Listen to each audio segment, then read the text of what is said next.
Okay, sorry, I had to clean up some storage. But yeah, CNA, I was able to pick up my own shifts. The one I was at, I started with, they told me I only had to work 2 shifts per 6 weeks.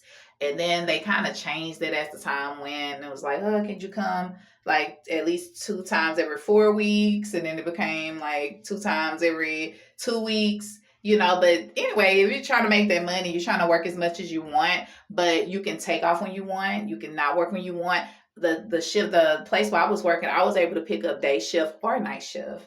So I had full flexibility with that job. Okay. Not there no more. Don't wanna I've been cutting out doing a lot of CNA work. CNA work can be hard, y'all, because you're having to bathe people, clean them up. It's easier in the hospital only because you don't have to pick these people up. If you're giving them a bath, a lot of times it's in a bed, or they're young or something, they can walk to the bathroom. You may have to just wash their back or something like that. But their job it was tiring. It was a lot of walking, but I did it for 2 years, so it wasn't that bad. Okay. If you don't want to deal with that type of stuff as a CNA, like bathing older people, changing diapers, that's not your thing. Um, Another option, if you become a CNA, you can work with babies. You can work on the mother baby unit where the mama just had her baby. You can do labor and delivery where you're just dealing with moms that are in labor, in the laboring process, or they're pregnant, they're waiting to have their baby. Or you can work in the NICU where you're working with just sick babies and you're not really dealing with adults at all. Or you work in peds, which is just working with children. Now, when I worked in a hospital, some of the easier things I did at the hospital, they made my shift so great. Sometimes you would have to sit with a patient because maybe they've tried to commit suicide, they're just coming down off of a high. And the patients I've had, because I worked overnight, these patients were asleep. So I would just literally have a 12-hour shift for me just sitting in a room with them watching them. That's it. That's it. But if you want to be a CNA and you want to work in a hospital, but you don't want to work that hard, I think it's better to work on the baby units, maybe peds. I've heard that ER tech is not that bad. It's a lot more excitement than the other floors. But from one of my friends, she said mostly she be doing is just stocking and just help whenever, because sometimes you have people that's coming in there, they're not really sick where they need a CNA, you know. And I had a friend that worked in the OR, which is the operational room, and she didn't really deal with a lot of patient care. She may help to transfer them like from one bed to, but she's not the full person transfer. She has like a team. The most of that she did was a lot of cleaning and sanitizing the rooms before the patients would arrive and things like that. So you can do that. They have jobs in a PACU, which is when the patients come out of surgery, and you're just there to help with that. Um, I would sign up for PRN per diem shifts on any of these positions that you want. Now, there are other positions, entry level. There's EKG monitor tech. You can do that PRN. What they do is sit in a room 12 hours watching a heart monitor screen, making sure everybody on the unit heart is doing its thing. Their vital signs are looking good. They sit in their room and just watch that. That's their job. That's it. Very easy. The people I work with, they used to be in there watching Netflix. They would watch the heart monitor, but I would see them on their phone, laughing, kicking, talking, because people are sleeping 9 times out of 10. I mean, ain't every day somebody's going to code, but you still need to be on alert. That's the easy thing, but you do have to have a certification. But you don't, because they can train you. My hospital would train you. So you would apply to that position. I didn't know that position exists. I didn't even know what that was. If I would have known, I would have opted in for that, you know. Um, but you can get a certification if you want. I've seen a course online that's like 150 to do that, or you can study on your own and just take the exam. You can do that as well. At my hospital, they trained you. They gave you the study materials, and they literally just put you in there and trained you, and bam, you're an EKG monitor tech. Once you get that experience, you can pretty much work anywhere doing that. And I've seen people travel doing that too, which is, I didn't think that was a thing. You can do that. That's an easier thing in a hospital. Any of them hospital entry level positions, you'd be surprised. In a hospital, there's a lot of PRN positions that people don't really be talking about, like patient transporter. You're just transferring patients. Like they get discharged, you go on the floor, you pick them up, you bring them downstairs, bring them to their car, and you can pick up your shifts as you want.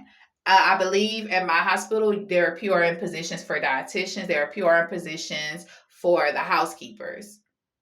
The PRN positions, y'all, the hospital, if you want to make your own schedule, want to pick up when you want, a hospital job would be great for you.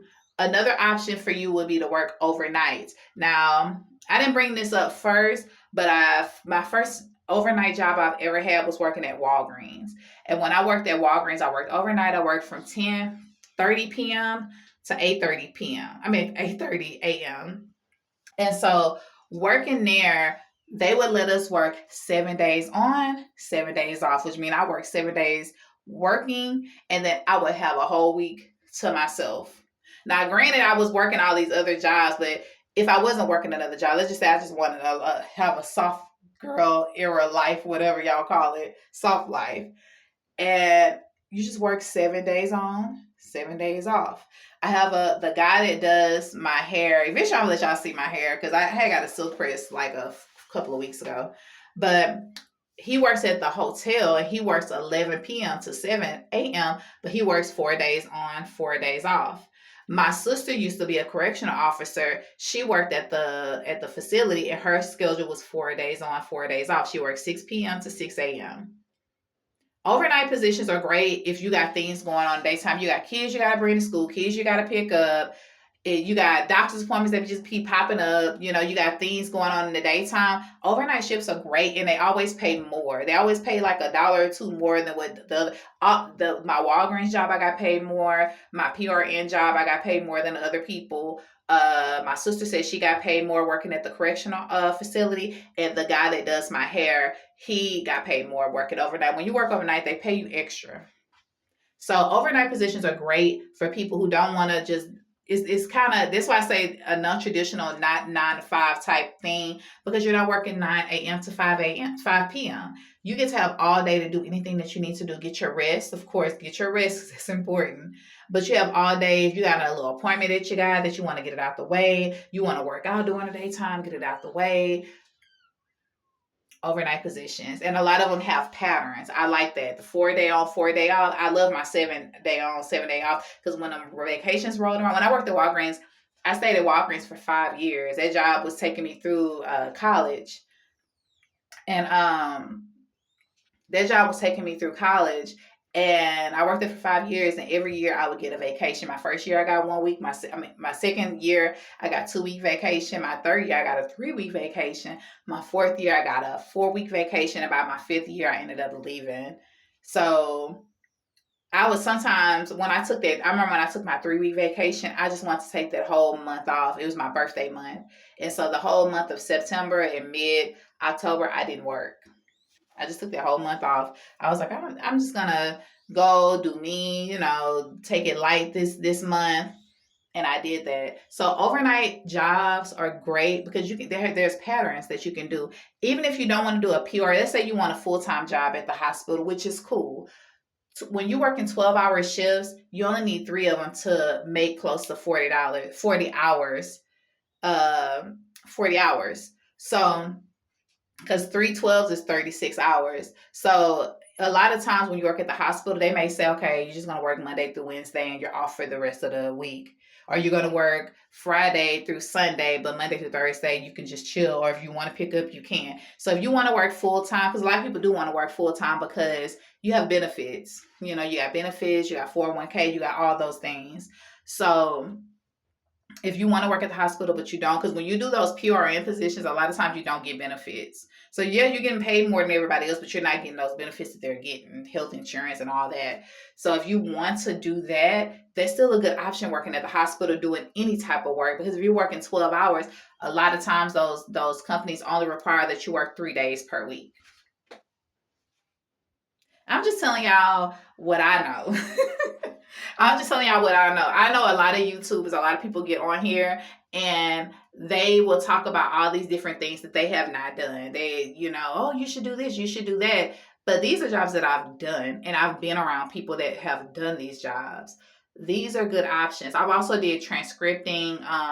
They don't really pay a lot though, but if you just want a little extra, I did transcript and I worked for rev.com, but they don't pay a lot. You have to type really fast to make some money with them. Because I think I made like $30 in one day. But it took me like all day to do that transcription stuff. But if you just want something on the side, I think the people that usually do rev.com, you just type in audio that you hear or you're captioning videos. And it's real cool. You're just sitting at home listening to audio typing, so it's chill. I was in my car I was doing deliveries and still trying to do the little typing job or whatever. But you're not gonna get paid that much. You're not gonna get paid that much, but it is a little extra income. $30. They can do a lot if you're doing it every day. You do that for 3 days, it's 100. And you just sit in your house, just typing on your computer, listening to audio, and you can pick the audios that may be interesting to you. That's what I used to do. I would pick like maybe a sermon or some kind of healthcare thing, and I would listen to that and type it up. That's another option. Another thing was doing micro jobs. So I would work with Click Worker, and it would be stuff like data entry. Like I'm just putting, like, there's a picture of a receipt, and I'm taking that and putting it in a form or a spreadsheet on this side. And let me see how much I got paid.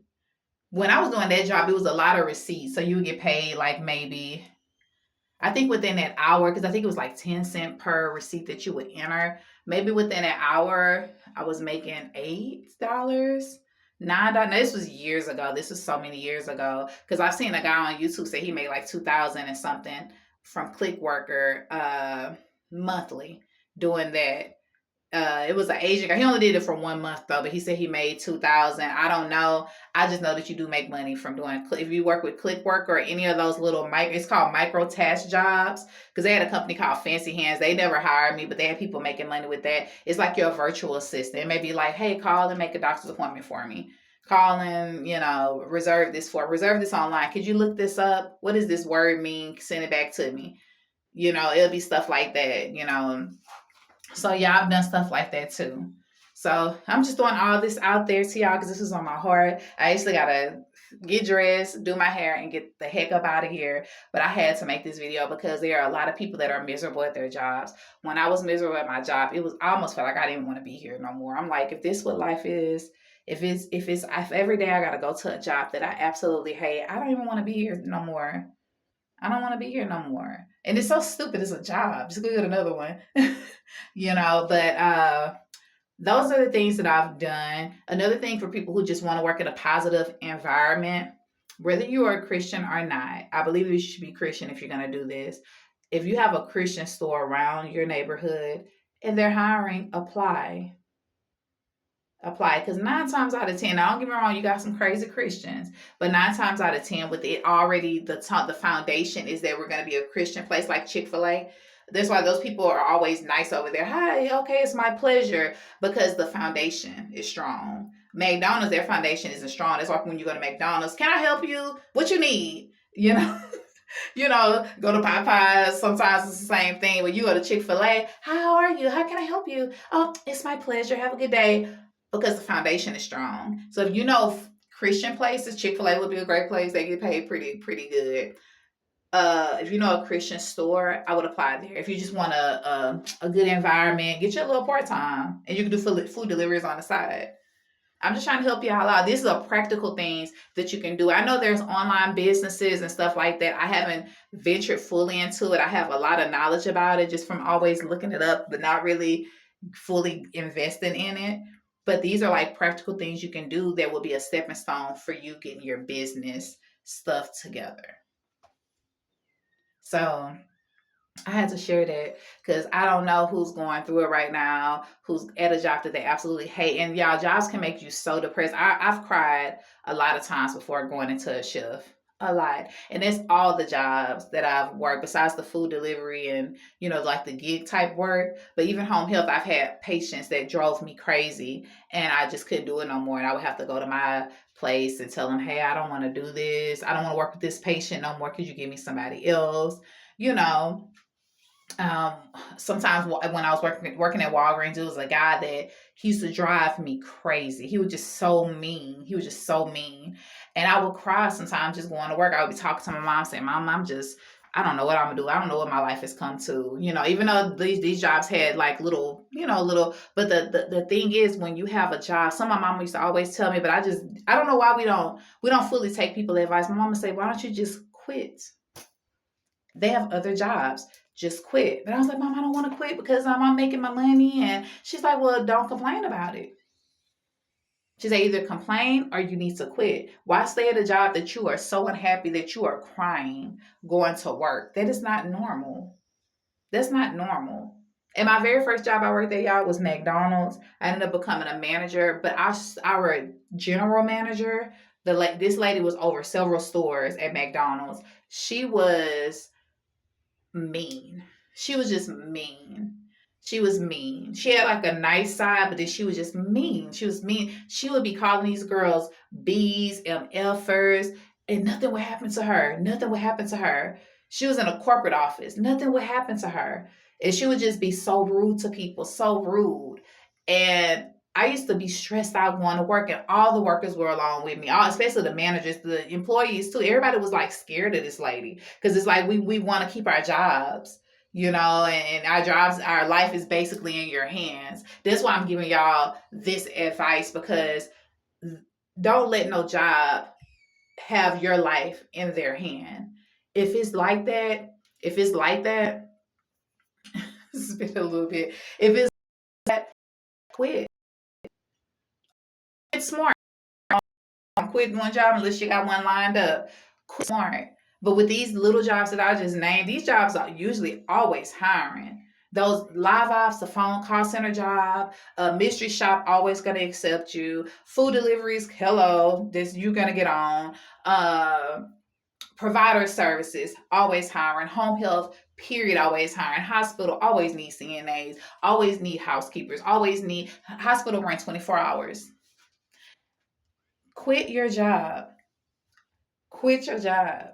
If you are stressed and you are tired, and I know you got responsibilities, quit your job to work somewhere, even if it's temporary, even if it's just food deliveries for a few months, just to ease your brain.